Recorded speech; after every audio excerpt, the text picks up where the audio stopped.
Christmas and a Happy New Year. The Chennai Silks. Let the celebrations begin. இந்தியாவிற்கும் வங்கதேசத்துக்கும் இடையே தற்போது மோதல் போக்கு தொடங்கியிருக்கிறது. இதற்கு உரிய பதிலடியை இந்தியா வழங்கி வருகிறது.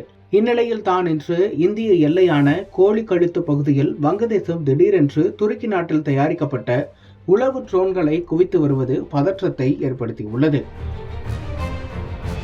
வங்கதேச பிரதமராக இருந்தவர் ஷேக் ஹசீனா. இவர் இந்தியாவுடன் நல்ல நட்பில் இருந்தார். இதனால் வங்கதேசம் மற்றும் இந்தியா இடையே நல்ல உறவு என்பது இருந்து வந்தது.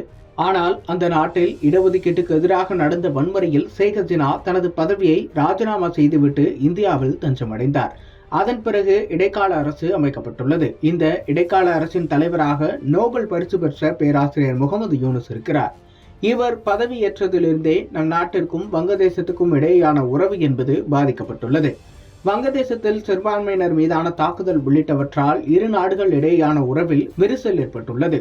அதோடு வங்கதேசம் தொடர்ந்து இந்தியாவுடன் மோதலிலும் ஈடுபட்டு வருகிறது. அந்த வகையில் தான் தற்போது எல்லையில் வங்கதேசம் உளவு ட்ரோன்களை பயன்படுத்த தொடங்கியுள்ளது. அதாவது வங்கதேசம் தனது எல்லையை இந்தியாவுடன் 94% வரை பகிர்ந்துள்ளது. அதாவது இந்தியாவும் வங்கதேசமும் இடையே மொத்தம் 4906 கிலோமீட்டர் தூரத்திற்கு எல்லை பகுதி விரிந்துள்ளது. இதில் அதிகபட்சமாக மேற்கு வங்கத்துடன் 2217 கிலோமீட்டர் வரை எல்லையை வங்கதேசம் பகிர்ந்துள்ளது.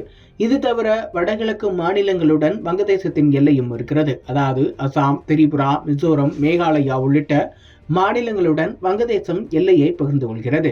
இதில் முக்கியமான இடம் என்னவென்றால் சிக்கன் நெக் பகுதியாகும். அதாவது இந்தியாவின் பிற பகுதிகளுடன் வடகிழக்கு மாநிலங்களை இணைக்கும் பகுதிதான் இந்த கோழி கழுத்து, அதாவது சிக்கன் நெக் என்று அழைக்கப்படுகிறது. இது மேற்கு வங்கத்தின் சிலிகுலி காரிடரில் உள்ளது. இன்னும் புரியும்படி கூற வேண்டுமென்றால் வடகிழக்கு மாநிலங்களை மேற்கு வங்கம் வழியாக நம் நாட்டுடன் இணைக்கும் வழிதான் இந்த கோழி கழுத்து பகுதி.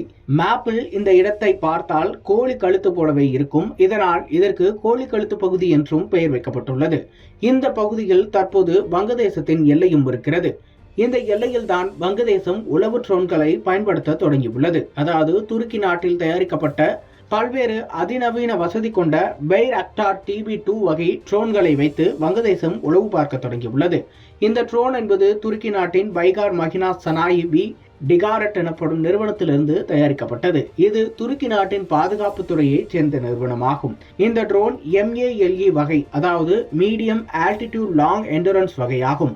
இந்த ட்ரோன்களை ரிமோட் மூலம் இயக்குவதோடு தன்னிச்சையாகவும் இயக்க முடியும். அதிகபட்சமாக 300 கிலோமீட்டர் சுற்றளவில் 24 மணி நேரம் தொடர்ந்து பறக்க வைக்க முடியும்.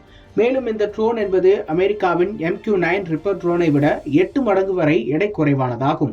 அதோடு மணிக்கு 230 கிலோமீட்டர் வேகத்தில் பயணிக்கக்கூடியது. நவீன போர்முறை தாக்குதலான லேசர் வழிகாட்டுதல் மூலம் ஏவுகணை நடத்தும் தாக்குதலை இது மேற்கொள்ளும் திறன் கொண்டது.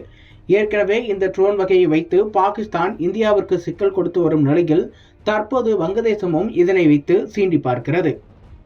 Merry Christmas and a Happy New Year. The Chennai Silks. Let the celebrations begin.